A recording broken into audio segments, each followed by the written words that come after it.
Iran America के बीच 37 दिन से जो युद्ध चल रहा है वो अब ऐसे लेवल पर है जहां से कुछ भी हो सकता है, कुछ भी।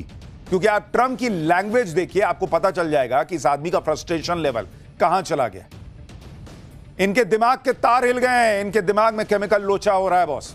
वरना एक राष्ट्रपति ऐसी सड़क छाप भाषा नहीं बोल सकता कि उसके सार्वजनिक बयान को आपको लाल पट्टी से ढक के चलाना पड़े।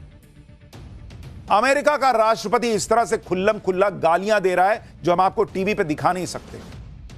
किसी ने सोचा भी नहीं था कि अमेरिकी राष्ट्रपति ऐसे शब्दों का इस्तेमाल करेंगे कि जिन शब्दों को कोई सुना दिखा नहीं पाएगा टीवी पे।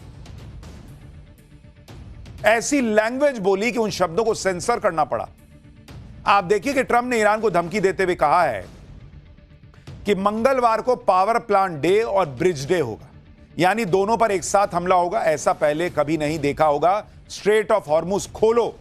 और उसके बाद जो आप ये देख रहे हैं अंडबंड शंड, ये दरअसल ट्रंप ने गाली दी जो हम आपको नहीं दिखा सकते, तो वहां पे हमने ये लगाए हैं। और आगे कह रहे हैं कि नहीं तो नर्क में रहने के लिए तैयार हो जाओ।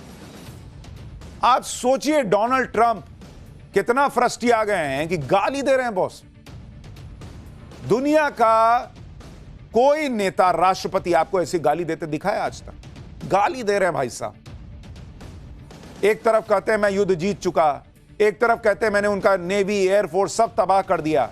पब्लिक जब पूछती है कि सब नेवी एयरफोर्स तबाह कर दिए तो तुम्हारे प्लेन कौन गिरा रहा है? वीडियो गेम से गिर रहे हैं। तो फ्रस्ट्रेशन अंदर से खाए जा रहा है, तो गाली गलौज पे आ गए, सड़क छाप भाषा पे आ गए। और यही फ्रस्ट्रेशन बता रहा है कि ट्रंप कुछ भी कर सकते हैं। ईरान को गालियां देते हुए ट्रंप ने मंगलवार की डेडलाइन दी और भारत के हिसाब से यह बुधवार सुबह का तक का टाइम है। इसी टाइम में ट्रंप ने ईरान से कहा है कि वो स्ट्रेट ऑफ हॉर्मुज खोल दे, नहीं तो एक एक करके पावर प्लांट, पुल, दूसरा सब कुछ उजाड़ देंगे। ट्रंप अगर शोले के गब्बर सिंह बने हुए हैं और गालियां दे रहे हैं तो ईरान भी गब्बर सिंह के स्टाइल में ट्रंप को डायलॉग सुना रहा है कि जो डर गया समझो मर गया। ट्रंप की धमकी के जवाब में ईरान की सेना ने क्या कहा है आप वो भी देखिए। ईरान की सेना की तरफ से कहा गया कि फारस की खाड़ी में एक नई सुरक्षा व्यवस्था आकार ले रही है। स्ट्रेट ऑफ हॉर्मुज अब कभी भी पुरानी स्थिति में नहीं लौटेगा। अगर अमेरिका इजराइल के हमले बढ़ते हैं तो हॉर्मुज के आगे का भी समुद्री मार्ग खतरे में आ सकता है। स्ट्रेट ऑफ हॉर्मुज के आगे के समुद्री मार्गों को भी निशाना बनाया जा सकता है। एक गलत कदम ग्लोबल एनर्जी क्राइसिस को बढ़ाएगा और इंटरनेशनल ट्रेड बुरी तरह से प्रभावित होगा।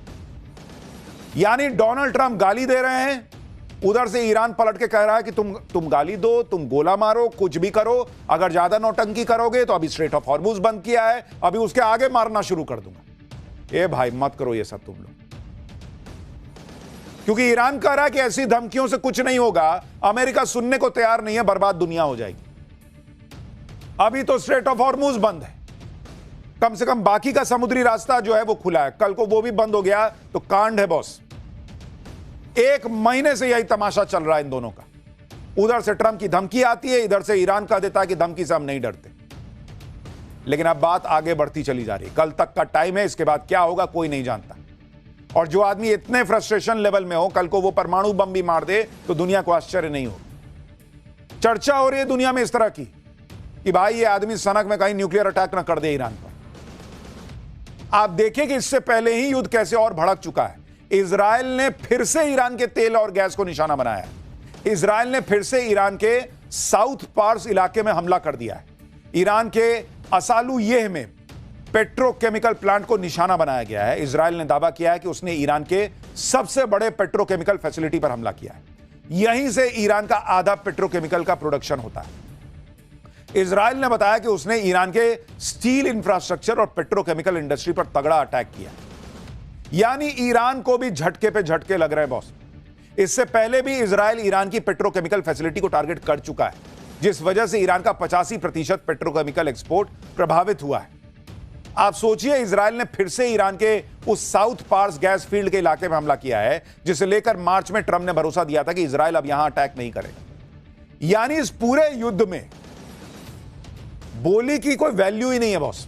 ट्रंप कहते हैं अब हमला नहीं होगा, वहीं इजराइल हमला कर देता है। ट्रंप कहते हैं अब हम कुछ नहीं करेंगे, फिर उसी 2 दिन बाद अटैक कर देते हैं। ईरान जो है वो रुकने को तैयार नहीं, वो कह रहा है तुम मारते रहोगे, मैं डबल मारने की कोशिश करूंगा।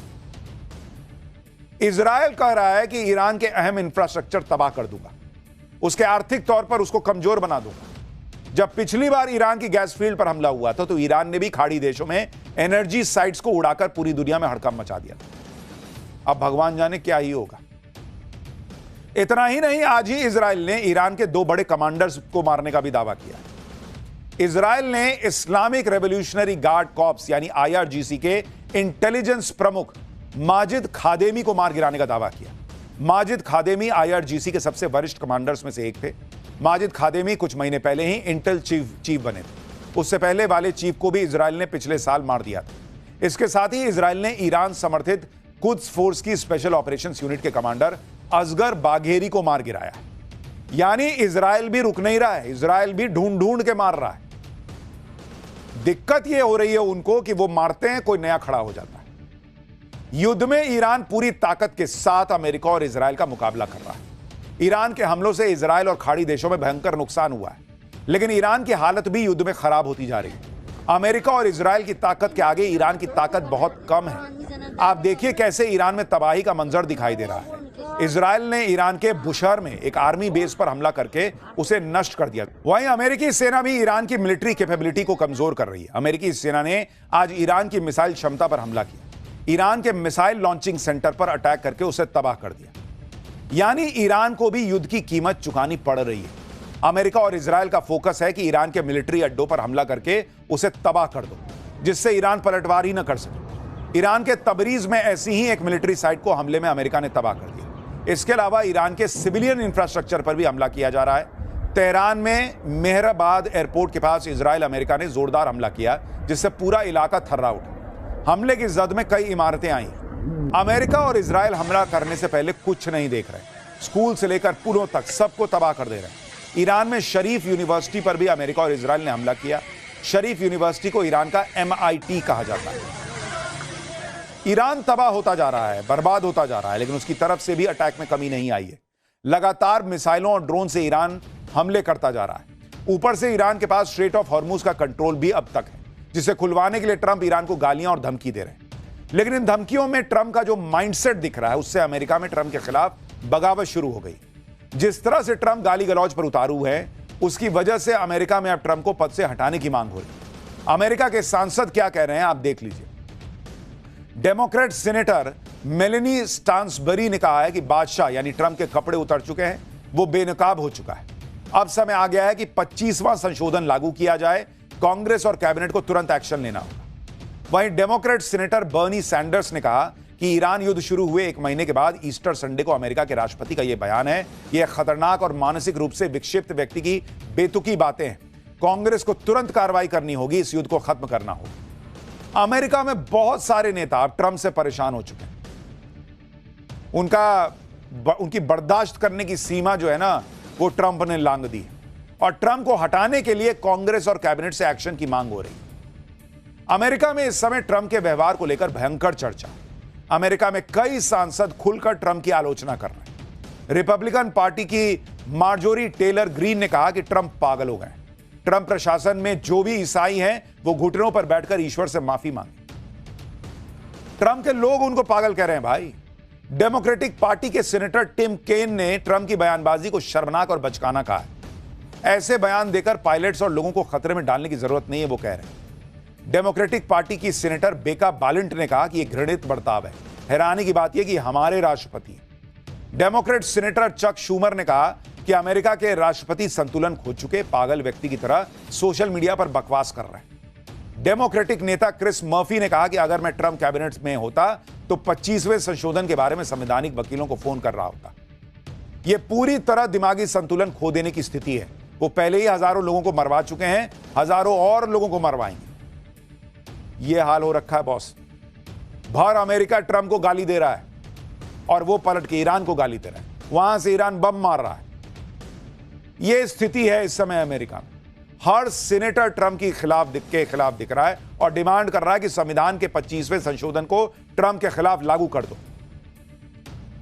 अमेरिकी सीनेटर डिमांड कर रहे हैं कि ट्रंप के खिलाफ संविधान का 25वां संशोधन लागू। लेकिन यह है क्या?